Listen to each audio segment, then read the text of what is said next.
आपण सर्व महाराष्ट्राचा सर्वांगीण विकासाची कल्पना मांडली, म्हणून सर्वांना सामावून घ्या, फंड द्या, एवढी विनंती आहे साहेब. Suggestion for action. आणि आपण जे म्हणालात शिवस्मारकाच्या संदर्भात, आपल्याला माहिती आहे की त्याचं काम देखील आपण सुरू केलं होतं. त्यानंतर काही लोक माननीय उच्च न्यायालयामध्ये गेले. उच्च न्यायालयामध्ये आपण केस जिंकलो. उच्च न्यायालयाने त्याच्यावर स्थगिती दिली नाही. त्यानंतर 3 केसेस सर्वोच्च न्यायालयामध्ये झाल्या.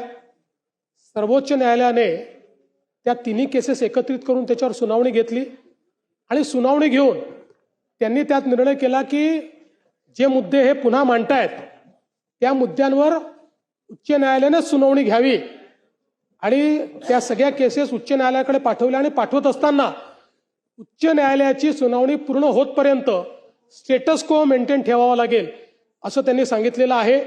त्या संदर्भात आपण 3 वेळा उच्च न्यायालयामध्ये केस मेन्शन केलेली आहे की आपण बेंच तयार करा आणि आमची सुनावणी करा.